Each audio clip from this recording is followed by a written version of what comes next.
Hello, all, and welcome back to another episode of TV and Us, a conversation show about the TV series we just can't stop talking about. My name is Jennifer Hahn. And I'm Sarah Callan. And each season we focus on a different show, reviewing it episode by episode, and we invite you to watch along with us. Right now, we are reviewing Severance Season 1, and today we're on Episode 6 titled Hide and Seek. If you haven't watched yet, this is your spoiler alert. Please check it out before continuing to listen to the rest of this episode. Okay, Sarah, start us off with a summary for Episode 6. The team angers Cobell by forming an alliance. Ooh, short, sweet, and to the point. Mm-hmm. Yes. With loads of intrigue, too. There's a really great shot of this team when they're like slow-mo strutting down the hallway. And I loved that shot. The alliance has truly formed. Mm-hmm. Oh, it's so good. It's so satisfying, too. As they're strutting, you know that they're feeling good about themselves because they're breaking all the rules. And when you're breaking rules, it just adds that cool factor. Mm-hmm. So it was perfect. Yeah. Okay, let's start off with our episode titles for Episode 6. What is yours? Mine is Free Range Chicken Roaming. OMG, I have the same one. Yes. Our brainwaves were perfectly in sync. Wow. That has never happened before. Well, I mean, after last episode, where we spent probably half the time talking about baby goats, as soon as she mentioned chickens, I was like, oh no, do we have another farm animal in Severance here? Yeah, and also this team is doing so much roaming. No one's doing their job. It's fine. We don't need to find the scary numbers because we need to take down this evil corporation. So we've got more important things to do. Okay, well, let's dive in and share our thoughts, feelings, opinions about all of the things that occur in this episode. Sarah, what are your thoughts about Episode 6? Yeah. I think it's so interesting because I feel like I've spent the first 3 episodes of this season just being like, what are we doing? Nothing is happening. When is there going to be forward momentum? When will something change? And now we're having characters just constantly making decisions. And I am really enjoying that choices are being made. And that's just so satisfying to see. And I'm appreciating especially Mark because he has been so passive, so boring, so vanilla for so long. And now we're seeing a little bit a different side of him, both inside and outside of Lumen. And I keep thinking about how in an earlier episode, when he's talking with Petey shares that stuff bleeds through over, both sides of you, essentially. And we're seeing that in Mark. And as he is more rebellious inside Lumen, he is also more assertive outside as well. And so you're seeing this change happening to both sides of him, and I'm really appreciating that. So I think that that's good character development because it makes the show more interesting to watch, but then it also is kind of planting some questions and some seeds of doubt about Lumen and what they're doing and about this procedure. I appreciate how that choice is leading to progress, I guess, or movement in multiple areas of the show. And then we just see all sorts of stuff in this episode. We see, Helly and Irv and Dylan all are making choices. We see how Harmony comes down on them for rebelling. So there's just a lot of action in this episode that I think is going to set up a really interesting, conflict over the next 3 episodes. Because I feel like the first 3 were world building, and then these 3 have almost been like the characters starting to like feel each other out and test the waters. And now I feel like these last 3 are setting up kind of what I wanted from the beginning of like maybe an O&D coup, but we're just seeing more maybe outward conflict or hostility between the workers and Lumen. So I think this episode in particular is setting up a really interesting final 3 episodes. I had a feeling you would be pleased by this episode because we do have events actually taking place, characters actually making decisions. There's almost progress towards an OND and MDR team up that is so rudely interrupted by Harmony and Milchek and team, but they are starting to maybe wake up and wonder what's going on and choose to collaborate together. And that moment was extra thrilling to see. So that we've been kind of waiting for that, and we've seen characters starting to realize some of that. But I think one thing that is interesting about the show in general is it's fascinating how like things can happen and we are seemingly progressing towards something, and yet there are still very little answers to any of our questions about what's happening overall in a larger level. So the world is moving in a direction and the plot is moving in a direction, but the feeling of progress to understand what's going on, like I don't know if you feel any difference, but my birth theme lens is not yielding any clarity yet, although the theme continues to grow and evolve as a few more scenes happen in this episode, which we can talk about as well. So there's a visit that Mrs. Selvig pays to Mark's sister who just gave birth, and there's a whole conversation that Mark and Alexa have on their date about like a lactation consultant, and did Mark ever think about having a baby with Gemma? So there clearly is something there. There's a there, and I'm just collecting more data points. So I don't have any data points to help you on your birth theme quest, but I do have a data point for you about goats. Which is probably not helpful, but here we are. It's what I noticed. In that scene when Mrs. Selvig comes over and she takes the baby from Devin, in the background, there is a statue of a goat head. I think it's a goat head, sitting on like a piece of furniture. So there's another goat in this episode, in addition to all of Dylan's questions about baby goats. But there is a goat head statue in Weird. Devin and Rickon's house. That is fascinating. Okay, more data points for us to make sense of and continue to theorize here in our lab environment. It's so intentional to spend minutes of time on these topics, and they seemingly are so disconnected from everything else that's going on. Like, why are we showing a scene of Mark on a date with Alexa and they're talking about having a baby, right? Like there's something there. Why?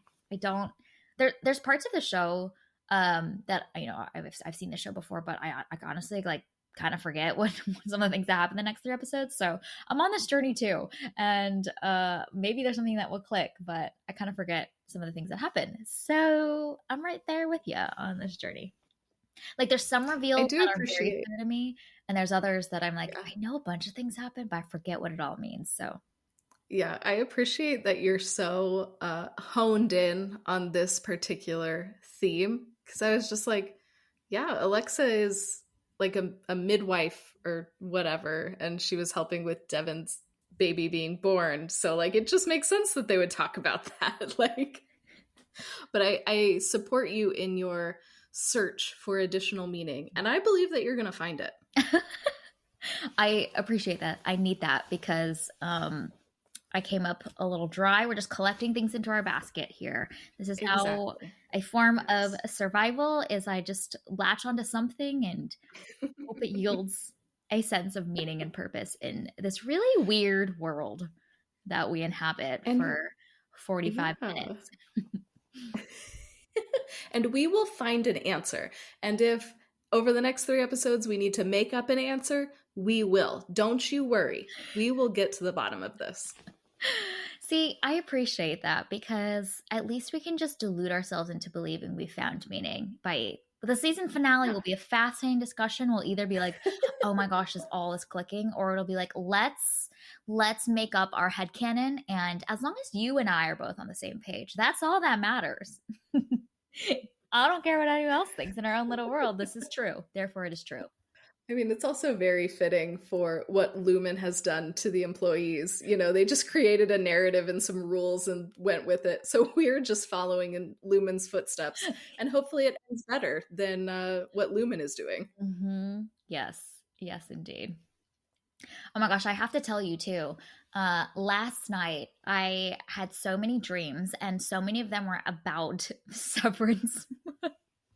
My subconscious has truly latched onto this, and it is searching and flipping through all of the moments and scenes somehow to try and understand what's happening. So Severance has truly inhabited my subconscious, and I just wanted to share and report that. No insight was found. I don't even actually remember what a lot of the dreams were about, but I remember waking up this morning being like, wow, it's all, so many of my dreams are inhabited in the Severance world. And that is a fascinating headspace to be in. I mean, that probably is what happens when you binge the show and then talk about it. So it's not just you watching a 45-minute episode, then we're also having a 45-minute conversation about each episode. Oh man, it's a lot of Severance. It's taking up a lot of our brain space, but why not? Yep. It's fun. Very fun. We're soaking in this world. Okay, what are some big things that happened in this episode that really stood out to you, that were noteworthy, interesting, funny, illuminating? Yeah. We have seen some subtle forms of rebellion throughout the show. You know, we talked about it a little bit over the last couple of episodes where, you know, the team isn't doing their work and they're off on their own little adventures, but it's kind of subtle. But in this one, you know, Mark and the macro data refinement team are bonding with O&D, and they are found out, and Mark is told in no uncertain terms to stop it. And he does not comply. And he, like we talked about, he just, you know, sachets down to O&D, just doing his cool guy walk with his crew. And I love how we've seen that progression over these episodes, because his initial rebellions were so small. And it was like even them going on the field trip a few episodes ago, you know, he asked for permission to go and Harmony said no, and they like went anyway. Or, you know, saving Helly from hanging out with Miss Casey for a little while. And so now it is an in your face, I'm not going to listen to you because you are wrong. And Harmony comes back on them hard. And we are going to see the full ramifications of that in the next episode. And so I just think that progression and how what was once maybe covert has now become overt. And it's forcing Harmony to respond. Because as we've seen before, she is also in a tough spot. The board has some issues with her, is not trusting her. And so she needs this team to do better so that she doesn't get in trouble. And so she's in a rough spot too. So I'm very curious, when her whole life is basically at stake because this team is rebelling, how is she going to respond? And how harsh is that punishment going to be? Yeah. We're seeing her really flip out. There's that moment where she gives Mark kind of a pretty intense shouting moment session that I think was like, again, the actress is doing an incredible job of being incredibly icy and terrifying in all the best ways. But we see this really like overwhelming outburst from her, and I think that's really interesting to see her continue to devolve. I think over the next couple of episodes, perhaps. What I think is most interesting about Mark's rebellion is that it is so correlated with him reading more of the book The You Are by Rickon. And we have talked about this theme in some of our previous episodes, but I think it is continuing to develop, which is that the opening up and stimulation of his thoughts and ideas to other ways of thinking, other perspectives, and new ideas about who he is and the roles and treatment and ways that he shows up in the world that is being challenged in a really healthy way allows him the ability to also challenge the systems that he is beholden to right now. And so at the beginning of the episode, we see these like edited together passages of Rickon's words, and a lot of them are around like questioning your existing worldviews, your environments, your value systems. And so that really gets paid off when we see Mark and his team show up to OND, and Mark is asking so many why questions. He has this whole like little inspirational speech monologue around like, why are we down here working in the dark? What is going on here, and why are we accepting it, and maybe we should do something about it. And I love that Dylan's response is, that was poetic as shit, man. It's really great. It's a very Dylan moment, but it is indicative of the inputs through those ideas in the book, and then how they're really opening up Mark's mind to question the system. And I think that correlation's been really fun to see. Mm-hmm. And I love that it's from Rickon's book. Like, of all places, this guy who has such interesting ideas is actually making a really big difference in Mark's life. And I think that that's especially interesting because outside Mark has not read the book, but inside Mark is reading the book and is really connecting with what was written. And so Rickon is making a bigger impact in Mark's life than I think either of them know. And that's just a fun little detail in here. Mm-hmm. Yeah. It is so, like, so much of the words and the discourse, even the title of the book is so cheesy. It's incredibly self-helpy. It's this like fascinating like meditation on meaning and purpose and whatnot that is interesting to see just how much of an effect it's having on someone who is severed, who has had like no input of any other ideas other than what this corporation has been given to him. So this is groundbreaking for him, you know? Whereas like I think we in our real society here in the real world are constantly inundated with ideas and concepts like this. But for Mark, truly it is opening up his mind in huge new ways. And just the contrast is really funny to watch. And I think that that's made more interesting too. In this episode, we learn more about Harmony, and we don't know a ton about her, but we see her kind of like shrine to Kier. I don't know, it was just weird. And then, you know, she sings a Kier song when she's really, really upset. Like we see how deep she is into this, and her kind of unyielding devotion, it seems like, to Kier and his principles and Lumen and the way that it's structured. And so it's very interesting to see more of Harmony's devotion as Mark is also questioning. And you know, questions are very dangerous in high control environments, which is what Lumen is. And it, especially in this episode, it made me think of just how culty this corporation is. And so I think we're starting to see that, you know, the cult leader had a really firm grip on all of the cult members, and now people in authority are outwardly questioning, and that's just not acceptable in a high control environment like this.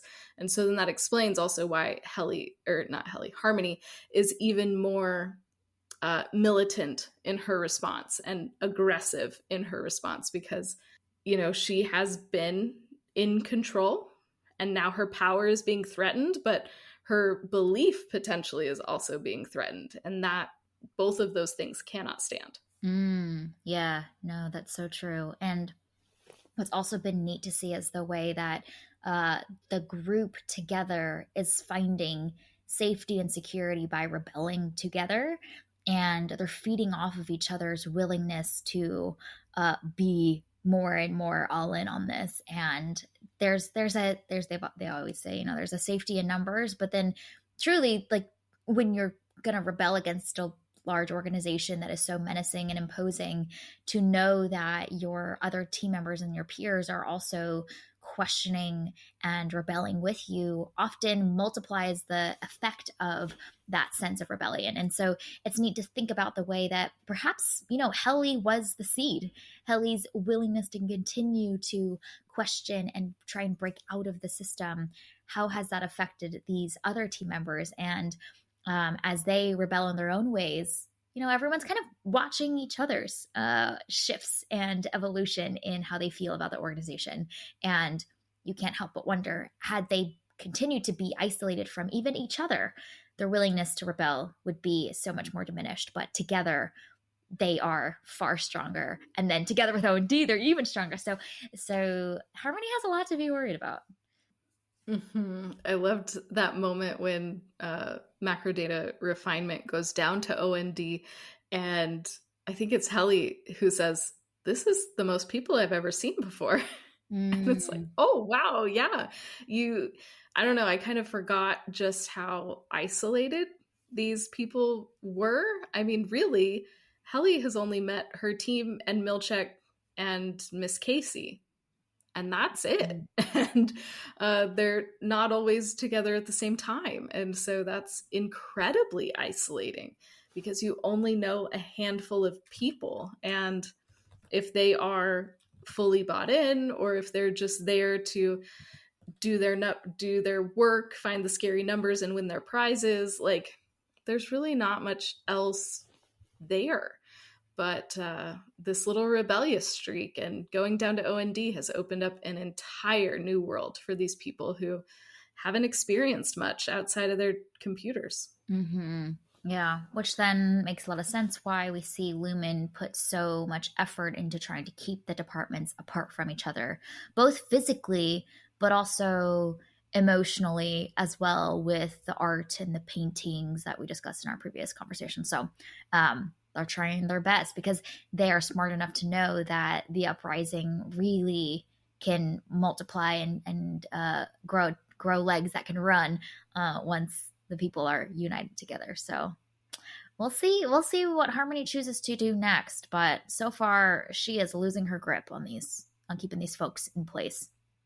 Mm-hmm. Yes, I want an OND coup. That is what I want. Mm-hmm. Yep. Another big moment that I think is really eye-opening, world building, kind of showcases a little bit more about like the rules of how this all works, is when we see that Dylan slips a card that he stole from O&D, one of the stacks. It's kind of like a card that showcases, I don't even know what it is. Actually, it's like a little figurine drawing of someone spinning around. It kind of looks like the airplane safety manuals that they have in the backs of the seats. But we get to see that Milchek pays a visit to Audi Dylan. We see that Audi Dylan has a son. Tell me your thoughts about that whole scene, because I know that one of the things that you've been excited about and hoping to see is some of these characters that we've only seen in their corporate selves and understanding a little bit more about their worlds in their outer self. So tell me your thoughts about that. Yeah, I think for me, because we don't spend a lot of time with outside Dylan, I think mostly what I was focused on in that scene was that there is more to this procedure than Lumen is letting on. And I think this reveals that, because in theory, the inside versions of themselves only come out when they're at that part of Lumen. You know, it's not even in the Lumen building, but they go into that floor and become their inside selves. And so I think that scene reveals that there is more to this procedure than Lumen has told us. And so I think that just reinforces my mistrust of this shady corporation. And I think it's just a good rule of thumb to not have a shady corporation do brain surgery on you. Like, that's probably for the best. Mm-hmm. Yeah, that's so true. But also that, like, they have the ability to control when and how they can turn off the sides of your brain, I think is really Mm-hmm. interesting. Or it's a new detail that we did not know anything about that is significant to this world. And there's this concept of a lever. There's a quick shot of a lever, and that's all we get.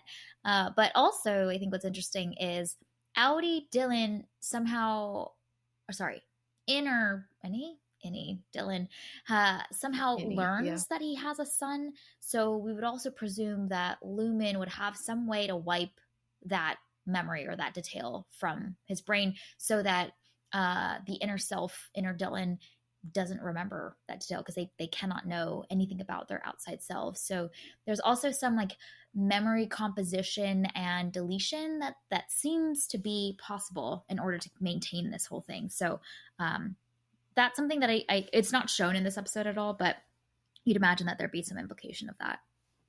Mm-hmm. Yeah, which just reinforces my mistrust of this. And I've thought that they were doing something shady with these people's brains from kind of the jump. For And sure. so I feel like this scene just like highlights that. Mm-hmm. Oh man, just say no when a corporation is like, "Hey, we'll do a brain surgery on you." Just say no thanks. I'll pass. Yeah, but we don't get to learn why Dylan has chosen to do this surgery, so we have no idea. We have no idea. We only know Mark's reason for now. Okay, any other big things that we wanted to mention? Well, actually, I have a question. What do you think about the whole Mrs. Selvig visiting Mark's sister, holding the baby? Any thoughts about that scene? It's so weird. Like, Like, I don't Harmony, get it. like what is going on here? Like I want to take Harmony. We need to do a wellness check on Harmony is really what we need to do. Mhm. Cuz she is just so far out of control right now. You know, she's drilling into people's skulls a few episodes ago. Now she's holding Mark's sister's baby. Like, what are we doing? You are not okay. This is not okay. And like probably nothing that Lumen does is okay, but like especially what she's doing is not within the bounds. And so I'm very curious how she will continue to spiral out of control because we know what she's doing is not board approved. It's presumably not um, in line with the company standards or rules. And so I think her showing up to Mark's sister's house is probably like way crossing a line.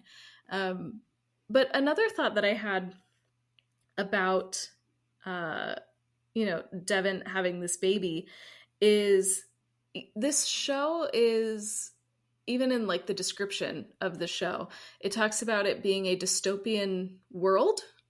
And so far, with the exception of Lumen, it doesn't seem very dystopian-y. You know, the times when we're in the real world, it seems kind of normal. Like it's a little weird, but I wouldn't label it as dystopian. And so I've been wondering if, part of whatever is going on is that maybe there is a shortage of children. There's a like fertility has plummeted and people aren't able to have children anymore, or there's like something regarding that because they're making such a big deal about Devin and her baby, which obviously is a very big deal, and then this other woman and her baby and her children too, and when we see them at the park there's really nobody else around. And so I'm very curious if there's more going on in the outside world too that we just haven't seen. And so then the fact that like Dylan has a kid too, and the kid is who interrupted his meeting with Milchick. I don't know. I'm just continuing your birthing theme. I wonder if there's something maybe greater about this world and, the adolescent population within it. I don't know. It was just, I hadn't really like thought about that before, but there's such an emphasis on kids in this episode and there's so few of them that it got me wondering some things. Yeah, and then it's also especially the pairing with the use of the word dystopian makes you Yeah. wonder, like, what is so wrong in this world that would warrant that? And you're right, we haven't seen Mhm. that much. The biggest thing that is wrong is basically that Lumen exists, but you know, evil corporations that do shady stuff exist in the real world too. Nothing dystopian about that. That's just the normal world that we live in. So you're right. Like there seems to be a foreboding sense of something more. But what that is, we shall see. We will find out. We will see. Mhm. Okay. Let me see if there's any other big things that we wanted to mention. Well, I guess another big thing that is used as a cliffhanger of this episode is Mark retrieves the phone, Petey's phone, that has been ringing and ringing that he first chooses to throw away, but then finally decides to rescue it, answers the phone, meets up with the woman who supposedly did Petey's reintegration surgery. And then closing credits start rolling. Tell me your thoughts about that whole storyline. We also, I guess, related to this whole arc, learn that Grainer is helping try and find and hunt down this woman for Harmony as well. So lots of intersecting characters related to this storyline. Tell me your thoughts about that. Yeah, my first thought is how good is that phone's battery? Yeah. Like, it's been multiple days and it's still going strong and has not Mm-hmm. been charged. So Mm-hmm. that's impressive. Yeah, it's a solid cliffhanger. We'll see what happens. It's just it's uh it's there to get you watching the next episode. I do find it interesting that she is at the school that Mark Yeah. used to teach at. And so I'm curious if they have some sort of a deeper relationship or something, or maybe she was like a student of his or something. That would be interesting. And I'm fascinated to know what this woman's relationship is to Lumen, because in the beginning of the episode, Grainer makes the comment that the hack was theirs. Um, and so that is also fascinating to me. So it's just going to be interesting to see how these characters know each other, and then how they respond to each other, because obviously this woman is in danger if she is hacking into Lumen stuff, but she's managed to avoid him for that long. But also, if you're able to like hack into somebody's brain, I suppose, like, and you know that there is a chip in the person's head, and you know that the chip shows your hack on it that is easily traced back to you, and you learn that the person with the chip in their head has died.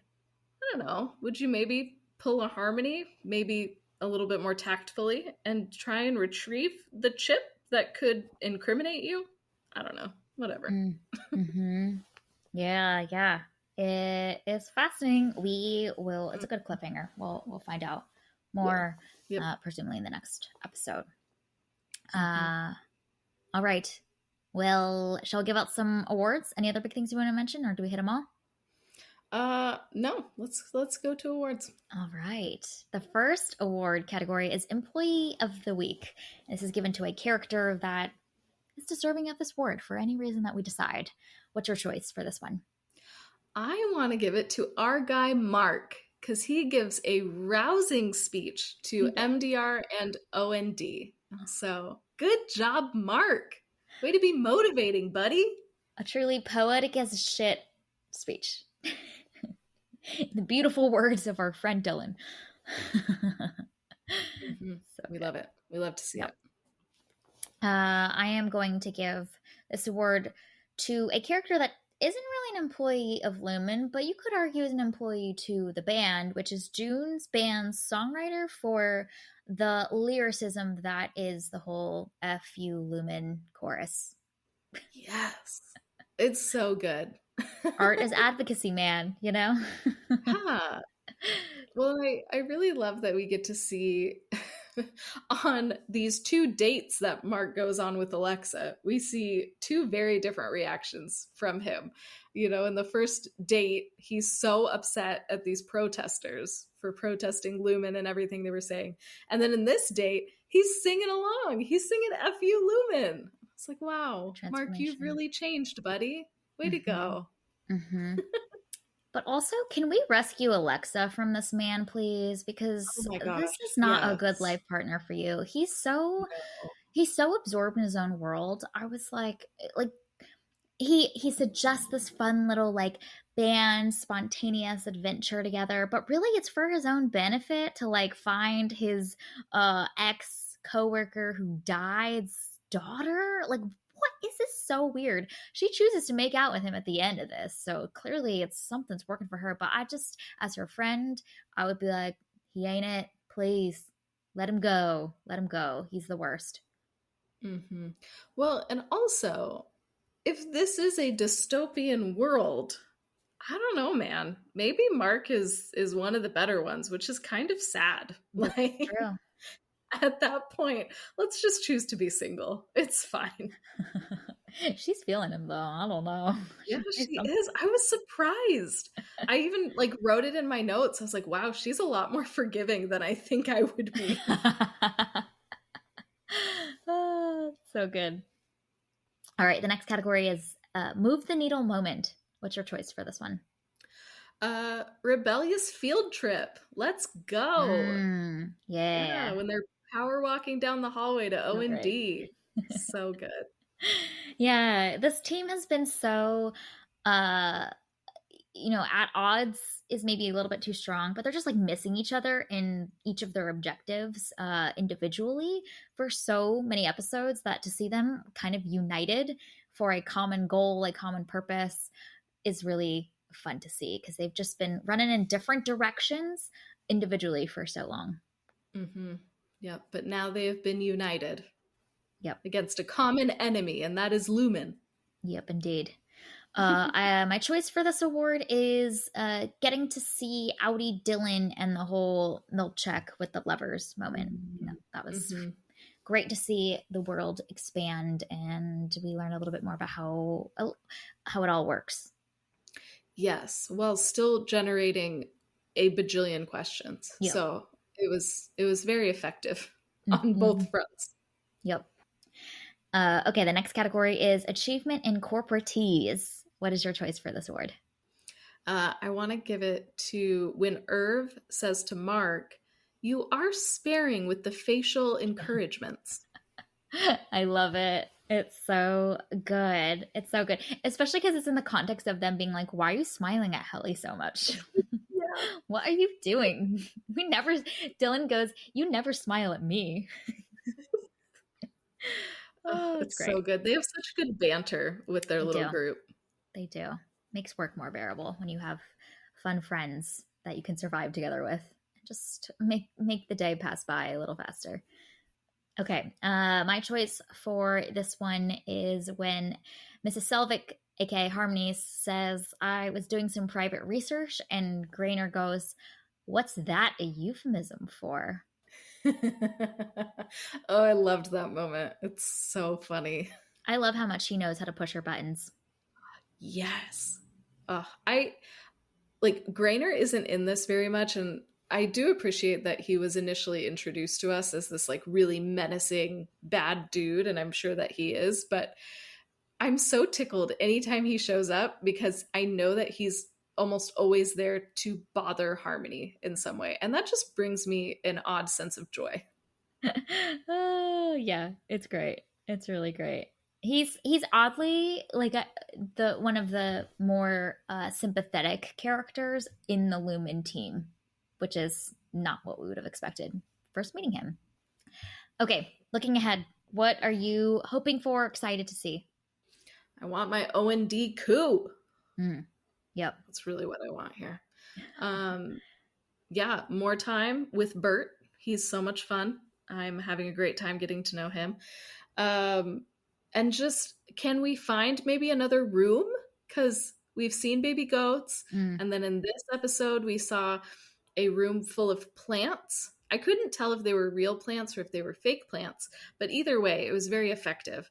And so I'm just curious, what other rooms will we discover and what will they have in them? Because it's all very random. Yep. Will we continue to see more of this map? And one thing that's been interesting about the map is there's this giant section with these like squiggly lines around it that PD has labeled the mind. And I'm intrigued to see what that is if we find out. I forget if we find out, honestly. I've watched the show before, but I don't remember. There's so much weird stuff that happens that I don't even remember what happens. But I genuinely have that question. I'm not even just like seeding that as like, whoa, I wonder what happens. No, I don't know if it gets answered or not. Mm-hmm. Yeah, the other part on PD's map that I still have questions about is the coil of doom. What is that? Well, the show's also like really intentional to show us these like close-up shots of the map sometimes, which I'm like, interesting. I literally pause it and study it for a couple seconds before I keep going. So, I don't know. Seeding more questions for us. All right. Well, this was our review and discussion of episode 6 of Severance. You can find it available on Apple TV+. Thank you for listening to today's episode of TV and Us. Our name sums it up. We're big fans of TV and the powerful ways we can connect with each other and the world around us. This podcast is about all of us and our shared stories, so everyone is welcome here, and we're so glad you spent time with us today as we continued our journey through Severance Season 1. You can subscribe to this podcast on Spotify, Apple Podcasts, or wherever you tune to your favorite shows. Drop us a rating and review, letting us know your thoughts about Episode 6. You can connect with us on Instagram, Threads, and TikTok at TVNUsPod, or email us at tvnuspod@gmail.com. You best know we're going to be here to review episode 7 next week. We're continuing on our journey through Severance. We hope you have an amazing week, and we'll talk again real soon.